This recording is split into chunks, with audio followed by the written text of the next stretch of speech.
అసలే Konda Surekha fire brand తెలిసి కూడా ఎందుకు ఆమె జోలికి పోయారని కాంగ్రెస్ వర్కింగ్ ప్రెసిడెంట్ జగ్గారెడ్డి అన్నారు. బీఆర్ఎస్ సోషల్ మీడియాని కంట్రోల్ చేయకపోవడం తప్పన్నారు. పుండి మీద కారం చెల్లినట్టుగా కేటీఆర్ చేశారని జగ్గారెడ్డి హెచ్చరించారు.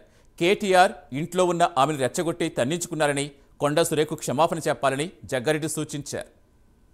ఇప్పుడు దాన్ని నువ్వు మీ సోషల్ మీడియాని మీరు కంట్రోల్ చేయకుండా అసలుకే కొండా సురేఖ మినిస్టర్ గారు ఆమె ఆవేదనలో ఉంది, బాధలో ఉంది, దుఃఖంలో ఉంది.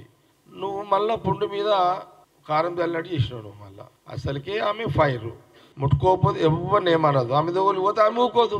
నువ్వెందుకు గెలిచినావునైనా కేటీఆర్ గారు గీయాల్సి కూడా చేసుకోలేవా నువ్వు?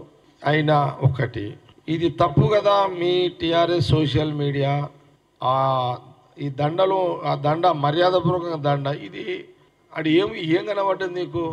ఏ సభలైనా ఎక్కడైనా రాజకీయంగా కానీ ఏది సందర్భాలైనా సరే దండలేయడం కానీ సన్మానించడం కానీ శాల్వాలు కప్పడం ఒక సాంప్రదాయం అది.